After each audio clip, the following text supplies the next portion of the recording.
नमस्कार दोस्तों, स्वागत है आप सभी का मेरे YouTube चैनल सीजन क्लासेस पे। बच्चों, हम लोग फ्रेंच रिवॉल्यूशन पढ़ रहे थे और इससे पहले का जो दो टॉपिक है, मेन टॉपिक फर्स्ट और सेकंड, उसका दो टॉपिक और सब टॉपिक सब जो है वीडियो अपलोड किया जा चुका है। दो वीडियो लेक्चर में आप लोग YouTube पर जाकर मेरे चैनल पर देख सकते हैं। लाइन बाय लाइन एक्सप्लेनेशन किया गया है और बिल्कुल एक एक लाइन और कोई भी चीज़, कोई भी कॉन्सेप्ट नहीं छोड़ा गया है। कहीं से भी क्वेश्चन पूछ देगा, आप बिल्कुल बना पाइएगा आसानी से अगर पूरा वीडियो आप देखते हैं 2 से 3 बार। ठीक है, फिर हम लोग बढ़ते हैं जब टॉपिक 3 में, जो क्या है, France abolishes monarchy and become a republic. राजतंत्र खत्म हो गया और जो प्रजातंत्र है, रिपब्लिक है, ठीक है, गणतंत्र है, उसकी स्थापना हो गई। कैसे हुई, क्या क्या कहानी है उसके पीछे, वो पढ़ते हैं। तो हम लोग ने देखा कि जो सिचुएशन था फ्रांस का, वो बिल्कुल टेंस था इन सालों में, क्योंकि हर जगह क्रांतियाँ हो रही थी। लुईस 16 जो था वो संविधान, यानी वहाँ पर कॉन्स्टिट्यूशन मोनार्की तो बन गया था, क्योंकि वहाँ पर जो नेशनल असेंबली के माध्यम से जब सब जगह विद्रोह हुआ तो वहाँ का राजा को मानना पड़ा कि नेशनल असेंबली को बोला गया कि आप जो है कॉन्स्टिट्यूशन मोनार्की बना लीजिए। तो वहाँ पर कॉन्स्टिट्यूशन मोनार्की बन गया तो राजा के पावर को लिमिट कर दिया गया। जो राजा के पावर को लिमिट कर दिया गया, राजा अपने मन से कुछ नहीं कर पा रहा था, तो उसका सारा अधिकार जो लगता था कि ख़त्म हो गया। तो उसका जो अपना ससुराल था पर्सिया, ठीक है, सॉरी, ऑस्ट्रिया ससुराल था, लेकिन पर्सिया के राजा से वो बातचीत कर रहा था और जो भी नेबरिंग रूलर थे उनसे बात कर रहा था कि जो फ्रांस में जो भी अपहीलिंग हो रहा है, जो क्रांतिकारी गतिविधि हो रहा है, उसमें हमारी मदद कीजिए और मेरा अधिकार वापस दिलाइए। क्योंकि 1789 तक बहुत कुछ चेंज हो गया था, राजा को बिल्कुल कठपुतली समझ लिया गया था, कठपुतली बन ही गया था। ठीक है, तो ये सब की खबर जो है नेशनल असेंबली को पहले ही लग गया और उन्होंने क्या किया, वोटिंग किया और पर्सिया ऑस्ट्रिया के खिलाफ लड़ाई घोषित कर दिया। हजारों वॉलंटियर जो थे वो आर्मी में ज्वाइन होने के लिए आ गए और ये सारे लोग वैसे लोग थे जो राजा और एरिस्टोक्रेसी को ख़त्म करना चाहते थे। एरिस्टोक्रेसी मतलब कुलीन वर्ग, सब लोग एरिस्टोक्रेसी को ख़त्म करना चाहते थे। इससे फिर क्या हुआ कि एमोंग द, उसी में एक पेट्रियोटिक सॉन्ग जो था मर्सिलीज़, वो कंपोज किया गया रोजेट डे इल्से के द्वारा। ये पहली बार वॉलंटियर लोगों ने मर्सिलीज़ में गाया और सब पेरिस की तरफ मार्च करने लगे।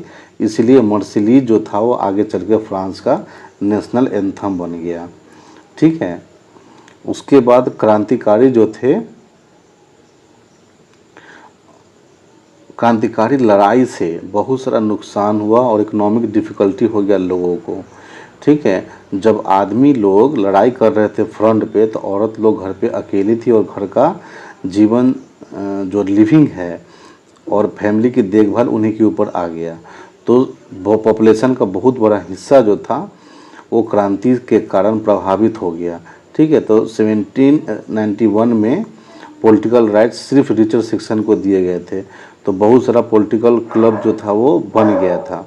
ठीक, और पॉलिटिकल क्लब बन गया बहुत सारा, ये बात करने के लिए, सरकार का जो काम है उसका डिस्कशन करने के लिए।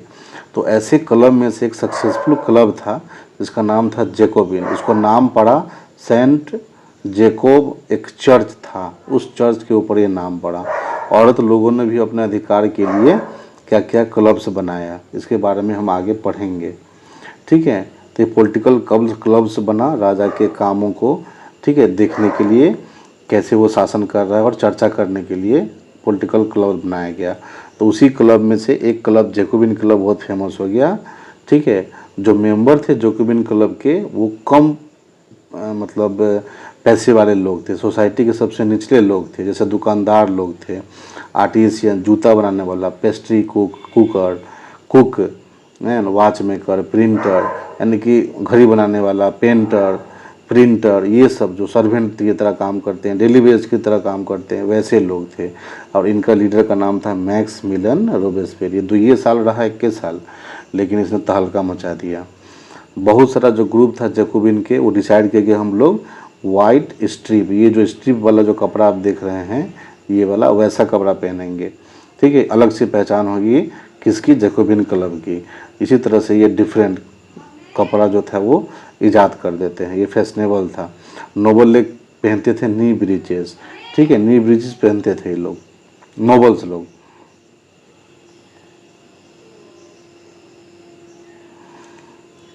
देखिए ये होता है नी ब्रीचेस, ये है नी ब्रीचेस पहने हुए, ठीक है।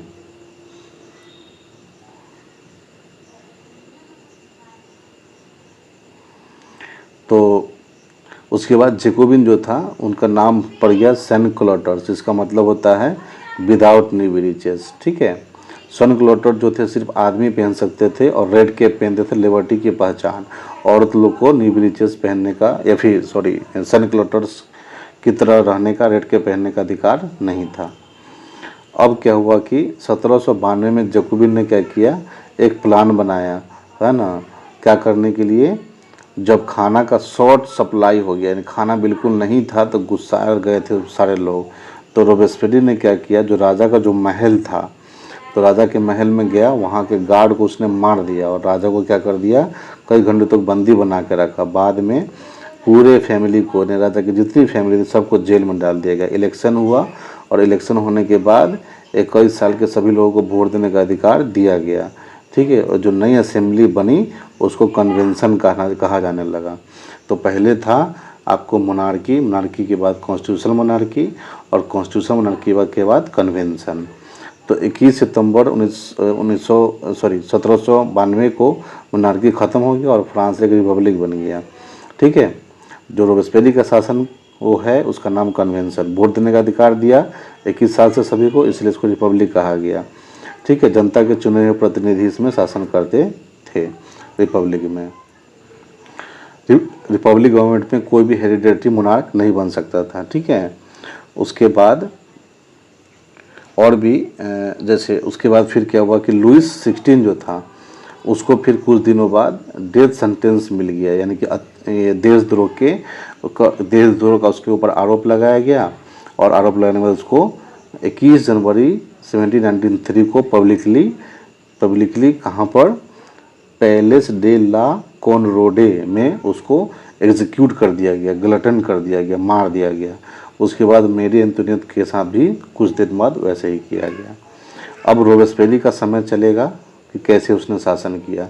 तो 3.1 जो है सब टॉपिक है। तो इसमें 1793 से 1794 को रीजन ऑफ टेरर, दहशत का काल कहा जाता है।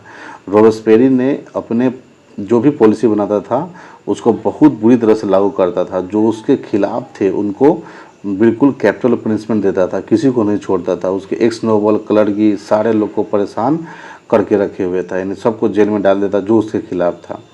उसका मेथड था कि अरेस्ट करो, जेल में डालो, ठीक है, उसके ऊपर मुकदमा चलाओ और बाद में गिल्टी पाया जाता है तो उसको फिर गलटन पे चढ़ा दो। गलटन जो होता है एक डिवाइस होता है जिसमें दो बड़ा बड़ा रॉड है साइड में, बीच ऊपर से ब्लेड लगा रहता है। आदमी को नीचे लेटा के ऊपर से ब्लेड छोड़ दिया जाता है, गर्दन अलग हो जाता है।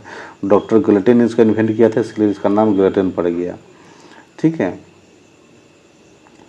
रोबेस्पियरी जो था उसने कुछ सुधारात्मक काम किए, जैसे वेजेस और प्राइस जो था वो मैक्सिमम कर दिया। उसके बाद मीट और ब्रेड को कर दिया राशन, और पीजेंट्स लोग को बोला है कि अनाज जो है शहर में ले जाके बेचिए फिक्स रेट पर जो सरकार तय की है।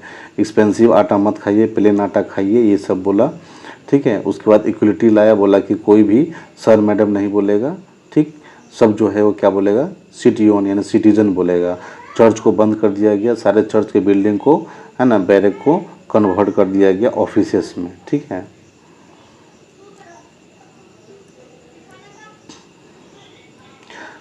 रोबेस्पियरी जो था अपने पॉलिसी को इतनी बुरी तरह लागू करता था कि उसके अपने ही लोग उसके खिलाफ हो गए, और अंत में, है ना, जुलाई 1794 में उसको अरेस्ट कर लिया गया और अगले दिन उसको गुलेटिन पर चढ़ा दिया गया, उसको भी मार दिया गया, उसी के लोगों ने उनको मार दिया।